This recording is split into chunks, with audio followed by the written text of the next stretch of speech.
எங்களுக்கு அதாவது 1996ல் திராவிட முன்னேற்ற கழக ஆட்சி வர வேண்டும் என்பதற்காக குரல் கொடுத்த நபர் நம்முடைய மாண்புமிகு எங்களுடைய மரியாதைக்குரிய நடிகர் ரஜினிகாந்த் அவர்கள். எனவே அவரை பற்றி எந்த குறையும் திமுகவை பற்றி சொல்லாது. சார், நடிகர் ரஜினிகாந்தை யாரும் மிரட்ட முடியாது. எந்த மிரட்டலுக்கும் அவர் அடிபணிய மாட்டார் என்பது நாடறிந்த உண்மை.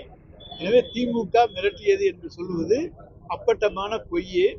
அதை இன்னைக்கு விஜய் கட்சிக்காரங்க சொல்றாங்கன்னா அரசியல் ஆதாயம் தேடி அவர்கள் அப்படி ஒரு குற்றச்சாட்டை சொல்லலாம். ஆனால் எங்களை பொறுத்த வரைக்கும் அவர் எங்களுடைய நண்பர்.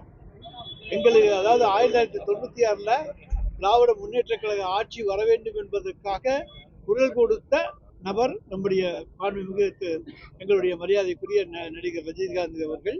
எனவே அவரை பற்றி எந்த குறையும் திமுகவை பற்றி சொல்லாது.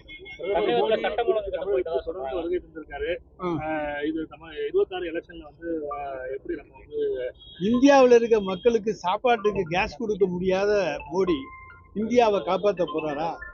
அமெரிக்காவுக்கு அடிமை சாசனம் எழுதி கொடுத்து விட்டு இன்றைக்கு என்ன பண்றாரு? நாங்க அமெரிக்காவினுடைய அடிமைகளாக நம்மளை எல்லாம் வைத்திருக்கிறார். அதுதான் அவர் இந்த 11 ஆண்டு காலத்தில் செய்திருக்கிற மிகப்பெரிய சாதனை என்று சொல்ல முடியும். அதை தவிர வேற வேலையே கிடையாது. அவங்களுக்கு சட்டம் ஒழுங்கு நல்லா இருக்கு. இந்தியாவிலேயே சட்டம் ஒழுங்கு பாதுகாப்பாக இருக்கக்கூடிய மாநிலம் தமிழ்நாடு தான். எல்லா பேப்பர்லையும் பாருங்க, ஒவ்வொரு மாநிலத்திலையும் எந்தெந்த கலாட்டாக்கள் இருக்குது, என்னென்ன பிரச்சனைகள் நடக்குது, என்னென்ன அடிதடி சண்டைகள் நடக்கிறது, என்ன கலவரங்கள் நடக்கிறது என்பதெல்லாம் தினசரி பேப்பர்களில் வந்துகிட்டு இருக்கு. தமிழ்நாட்டில் அதில் 100ல் 1 பங்கு வந்தால் பெரிய விஷயம். எனவே தமிழ்நாட்டிலே தான் இன்றைக்கு சட்டம் ஒழுங்கு சரியாக இருக்கு. மானாமதுரை கேஸ்ல அவரோட மரண வாக்குமூலத்திலையும் சரி, போலீஸ் போஸ்ட்மார்டம் ரிப்போர்ட்லையும் சரி, அவர் அடிச்சு துன்புறுத்தப்பட்டு கொலை செய்யப்பட்டுள்ளார் அப்படிங்கிற ஒரு ரிப்போர்ட்டை கொடுக்குறாங்க. நம்ம போலீஸ் மேல என்ன நடவடிக்கை சிபிசிஐடி விசாரணைக்கு அனுப்பப்பட்டிருக்கிறது. நாங்கள் யாரையும் தவறு செய்தால் யாரையுமே எங்களுடைய முதலமைச்சர் காப்பாற்ற மாட்டார். இது சிபிசிஐடி விசாரணையில உண்மை தெரியும். நம்ம ஏடிஎம்கே ஆட்சியில ஒரு சாத்தாங்குளம் சம்பவம், ஒரு கோயம்புத்தூர் சம்பவம், பொள்ளாச்சி சம்பவத்தை வச்சு நம்ம அவங்கள கிரிட்டிசைஸ் பண்ணிக்கிட்டே இருந்தோம். இப்போ திமுக ஆட்சியில அவங்க சொல்றது 27 லாக்அப் டெத் மரணங்கள், லாக்அப் டெத் மரணங்களை பத்தி ஏடிஎம்கே ஆட்சியில நாங்க பேசவே முடியாது. தினசரி எத்தனை நடந்துச்சுன்னு யாருக்குமே தெரியாது.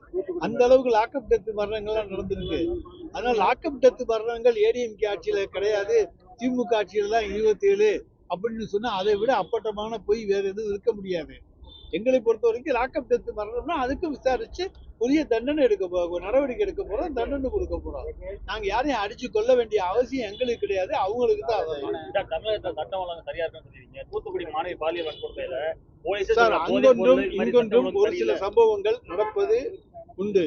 ஆனால் இந்தியாவு என்று எடுத்துக்கொண்டோமையானால் இங்க இருக்கக்கூடிய மாநிலங்களிலேயே சட்டம் ஒழுங்கு சரியாக இருக்கக்கூடிய மாநிலம், பாதுகாப்பாக இருக்கக்கூடிய மாநிலம் தமிழ்நாடு என்றுதான் சொல்லுகிறேன். அதுக்காக எந்த சம்பவமே நடக்கலைன்னு நம்ம சொல்ல முடியாது. எஃப்ஐஆர் போட்டுக்கிட்டு தான் இருக்கோம். ஆனா இந்தியாவிலேயே தமிழ்நாடு தான் இன்றைக்கு சிறப்பான மாநிலம், பாதுகாப்பான மாநிலம். சிலிண்டர் தட்டுப்பாடு இல்ல தமிழ்நாட்டுல எங்கேயும் இல்ல. போன் பண்ணா உடனே நானே தருவேன் சொல்லியிருக்கிறேன். சிலிண்டர் தட்டுப்பாடு தமிழ்நாட்டுல எங்கேயுமே இல்ல. போன் பண்ணா நானே சப்ளை பண்ணேன் அப்படின்னு சொல்லி பிஜேபி ஒரு காலம் அவர் பதுக்கி வச்சிருக்காரு எனக்கு தெரியல. தேசிய ஜனநாயக கூட்டணியை பார்த்து திமுகவுக்கு பயம் வந்து விட்டதுன்னு சொல்லி பாஜக விமர்சனம் பண்றாங்க. பிரதமர் மோடி கூட எங்களுக்கு ஏங்க பயம்? அவங்க தாங்க பயந்து ஒவ்வொருத்தரைய காலையா உருந்து கெஞ்சிக்கிட்டு இருக்காங்க, எங்களோட கூட்டணிக்கு வான்னு. எங்களுக்கு என்னங்க பயம்? நாங்க ஜில்லுன்னு போயிட்டு இருக்கோம். 2026ல் நாங்க தான் ஜெயிக்க போறோம். அது எங்களுக்கு தெரிஞ்சு போச்சு, அவங்களுக்கும் தெரிஞ்சு போச்சு. அதனாலதான் அவங்க இன்னும் இழுத்துக்கிட்டே இருக்காங்க. தொகுதி உடன்பாடு கூட பண்ண முடியாம தடுமாறிட்டு. தேசிய ஜனநாயக இன்னும் கட்சிகள் சேரும், தமிழக வெற்றி கழகம் போறோம். எத்தனை கட்சிகள் தேசிய ஜனநாயக அதாவது என்டிஏல சேர்ந்தாலும் இன்றைய திராவிட முன்னேற்ற கழக கூட்டணியை தமிழ்நாட்டில் அவர்களால் எதுவுமே செய்ய முடியாது. கரூர் சம்பவத்துல செந்தில் பாலாஜி சம்மனுக்கு சிபி வர வச்சிருக்காங்க. அது கூட ஒரு ஏங்க ஆஸ்பத்திரியில போய் அடிபட்டவங்களை பார்க்க போன ஒன்றை தவிர அவர் எந்த பாவமும் செய்யல, எந்த தப்பும் செய்யல. ஆனா அவர் இன்றைக்கு அழைத்திருக்கிறார்கள் என்று சொன்னால் அது திமுகவை மிரட்டி பார்க்கின்ற செயலாக எடுத்துக்கொள்ளலாம். ஆனா நாங்க அதுக்கெல்லாம் பயப்பட மாட்டோம். செந்தில் பாலாஜி இதெல்லாம் பல முறை சந்திச்சவர், ரொம்ப தைரியசாலி, மிக தைரியமாக அதை எதிர்கொள்வார்.